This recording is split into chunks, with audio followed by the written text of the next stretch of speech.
Let's talk about something pretty intense. A famous experiment that asks a really tough question about who we are. Are you a social slave? So let me ask you something. Would you electrocute a total stranger just because someone in a lab coat told you to? I mean, of course not, right? You'd say, no way. Well, the results from the actual experiment are pretty staggering. A full 65% of people, regular people, just like you and me, went all the way. They delivered what they believed was a final, maybe even fatal, shock. And here's the really scary part.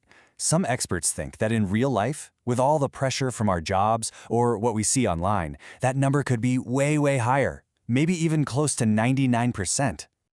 So that leads us to this unthinkable question. Why? Why do seemingly good people do things that totally go against their own conscience? To get to the bottom of this, we've got to go inside the experiment itself. Let's break down exactly what the psychologist Stanley Milgram did.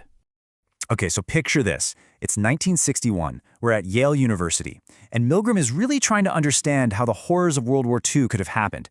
He's wondering about Nazi obedience. So he puts out an ad and gets a bunch of everyday guys from the area to come in for what he told them was a study on memory and learning. So here's how it worked. You, the volunteer, you're told you're the teacher, and there's another guy, the learner, but surprise, he's actually an actor. Your job is to ask him questions, and every time he gets one wrong, you flip a switch and give him an electric shock. It all starts out pretty harmless, you know? The first shock is just 15 volts. The machine even says slight shock. Easy enough, right? But with every wrong answer, the voltage goes up. And then you hit 150 volts.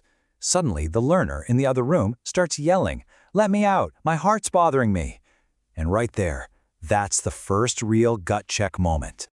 That shock generator goes all the way up to 450 volts, and it's literally marked with danger XXX. And get this, long before you even get there, at 330 volts, the guy in the other room just goes silent.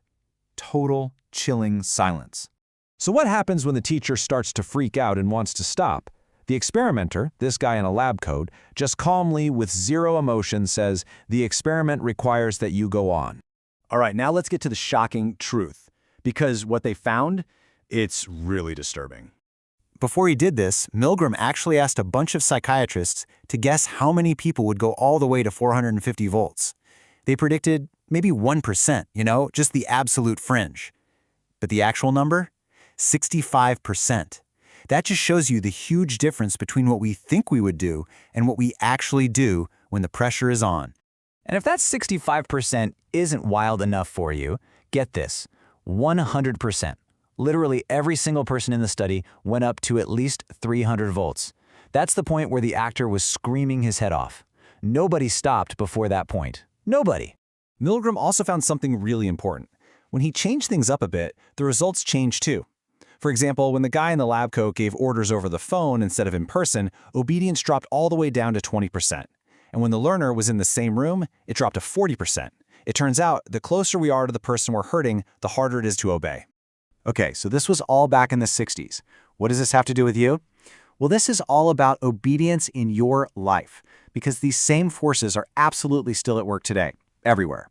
Milgram came up with a name for this. He called it the agentic state. Think of it like a mental switch flips. You stop seeing yourself as responsible for your actions. Instead, you're just an agent. You're just a tool carrying out someone else's wishes. It's not your fault, right? You're just following orders. And you see this all the time. Think about a boss asking you to work crazy overtime that's totally unethical. Or those social media mobs that form in an instant. Or even just blindly following political demands without thinking. In all those cases, we're basically just actors following a script someone else wrote. But it's not all bad news, I promise. We are not just doomed to be puppets. We can fight this.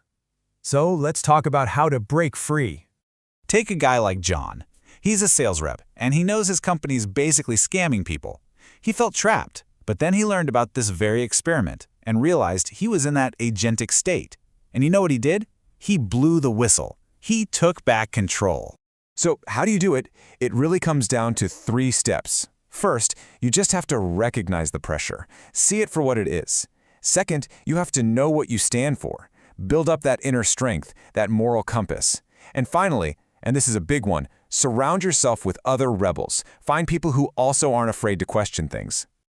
And that brings us to the most important part, your choice to make. Because in the end, all of this boils down to one moment, one decision. Think about what the experimenter kept saying. The experiment requires you to continue. What he was really saying was, you have no other choice. And that is the biggest lie authority figures tell. It's what they want you to believe, but it's almost never true. So the next time you feel that pressure, that nudge to just go along with something that feels wrong in your gut, remember this experiment. It showed us a pretty dark side of human nature, for sure, but it also showed that we always have a choice. So the question is, what choice will you make?